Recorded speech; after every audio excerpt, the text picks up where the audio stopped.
It's interesting. I've been following your program very closely, and I'm a bit concerned with some of the comments that are coming from some of the men of the cloth who are sitting on that panel.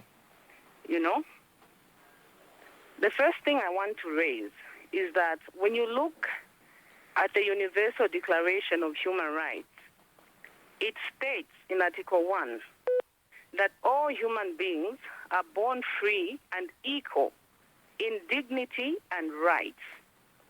They are endowed with reason and conscience and should act towards one another in a spirit of brotherhood. Some of the comments that some of the men of the cloth are making on that show are very alarming to a point that they may end up inciting violence against homosexuals. When you look at Zambia, under the Zambian constitution, it is clear under Article 23 of the Constitution, which states, and I quote, "No law shall make any provision that is discriminatory either of itself or in its effect.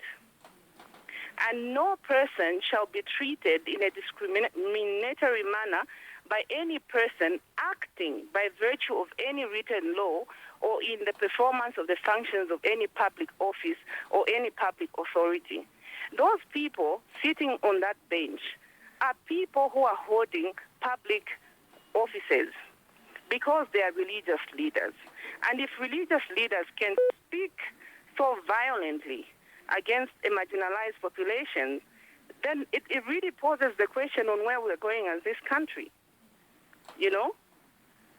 When you look at Zambia in itself, like many African countries, has affirmed its respect of the right to equality and dignity of all people through the ratification of the African Charter on Human and People's Rights.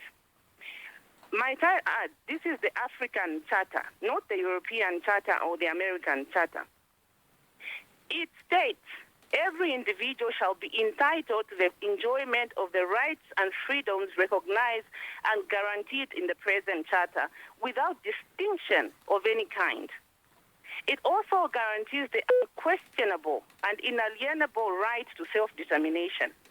Now, if you tell me today that a Zambian LGBT person cannot self-determine themselves because of what the Bible says or because of what the Quran says, then it begs the question of who are we as Zambia? Should Zambia be guided by biblical principles, or is Zambia a state that is separate from religious views? And if you come back to the Bible, since we're discussing Christianity here, the preamble to the Zambian constitution states that Zambia is a Christian nation. And as Christians, as most of those people on the panel are, is that, you are supposed to love one another. You are supposed to act towards one another in a spirit of brotherhood. And given the realities of discrimination and oppression with which Zambia has historically grappled, we have faced colonialism where people used to discriminate based on the fact that you are black. And those people were acting within the confines of the law. And today, you have people sitting on that panel saying, no, but the law says, no, don't respect homosexuals, don't give them their rights. It is illegal, it's immoral, It is unfortunate. It is an unfortunate irony that intolerance towards sexual minorities whose sexual orientation and gender identity inflicts no harm upon society has now become a hallmark of our current social politics, and that any organization or individual that require their 2 seconds of fame only has to raise the issue of homosexuality and trans issues to propagate their own personal agendas. It is not fair. The arbitrary hate and violation of rights continue to be heaped upon homosexuals and lesbians and transsexuals and intersex people in a country that claims to embrace fundamental human rights principles to the point of ratifying them at regional and international policy and legislation environments, none of which are compatible with what we're experiencing now. You can argue until you turn blue in the face that homosexuality is un-African, it's un-Christian. In fact, it's Christianity that is alien to Zambia. It's hate that is alien to our nation.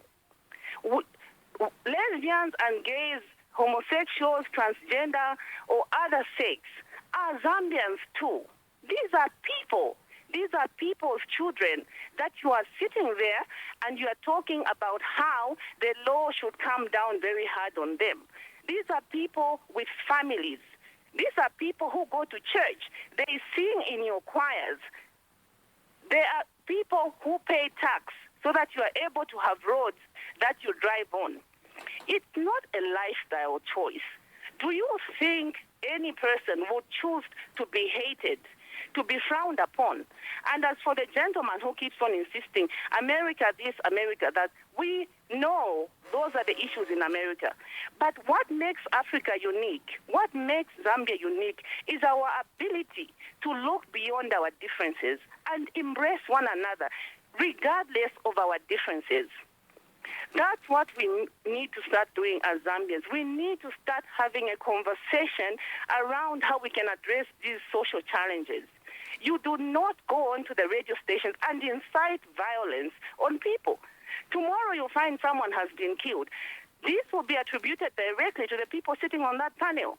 So please, brethren, men of the cloth, please desist from making inflammatory statements. It is immoral and it should be condemned. Thank you.